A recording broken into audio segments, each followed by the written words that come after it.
Hi everyone, so I've decided to improve the lighting on my plug storage container that I made, because using the little LEDs that I had at the time, it didn't light up the whole box, it just lit up in sections.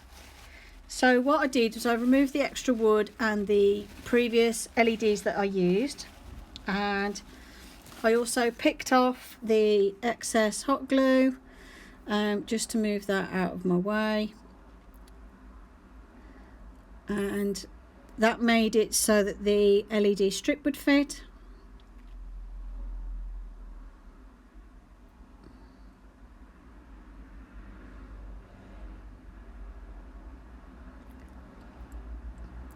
And then once I had got that out the way, then it was a case of working out where I needed to start the LED strip so that the wire would end up in a similar spot to last time, so I wouldn't have to cut too much of the frame.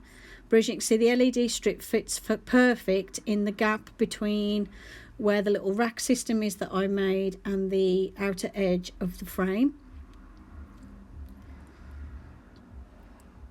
And what I did, this is like an old LED strip. If you remember, this is either the one from the Haunted Village that changes colour, although I don't actually know, I don't think this one is. I think this one's off the back of my telly. But yeah, it's just a bog standard LED strip. It was only from the pound shop, so nothing expensive. But obviously because it's already been used, there's no sticky on the back, so I just stuck it down into place with my hot glue. Normally these are self-adhesive, although the adhesive isn't brilliant, so I probably would have put a little bit of hot glue on anyway. And this went all around the edge. Like I said, it was quite nice and flush, and also it covered up some of the tatty glue left over from last time and just made everything look a bit neater. I may at some point work out a way of covering it up on the inside, but to be fair, when the box is closed you can't see this LED strip, so I'm not too worried about that. I wanted it to look nice while it's on display. So here I'm just adding some hot glue and making sure it's well stuck all the way around. And when you bend the LED strip in the corners, you need to make sure it's not too much of a sharp bend so you don't break any connections inside or anything. But you can get, as you can see, you can get quite close to the corners.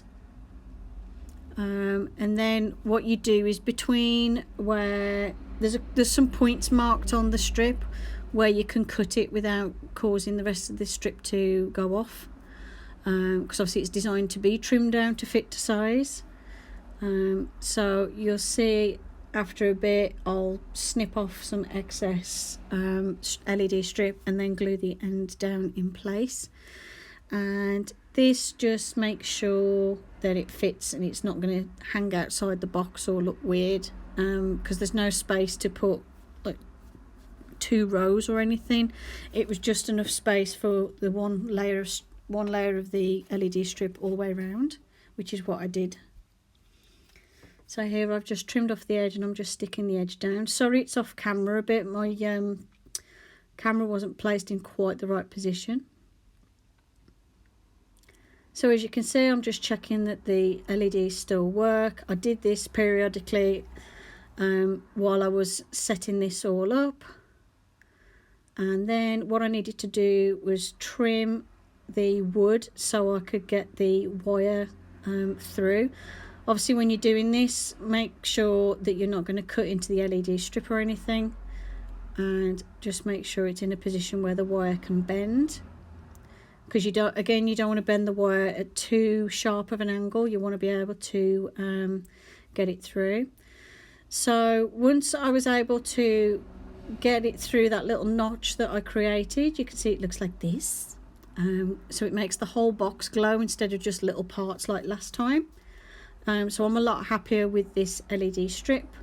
And then there's a power pack at the bottom. It's just a little power bank that I use to power this. and I've just built like a very simple little case for it to slot into, so that then I can pop the power bank out when I need to plug it in to charge. As you can see, it just clips in and out of the little box that I created. And yeah, so I've improved the DIY tunnel and plug storage and gave it a better lighting system. Hope you enjoyed the video. Thanks for watching, and I'll see you in the next one. Bye for now.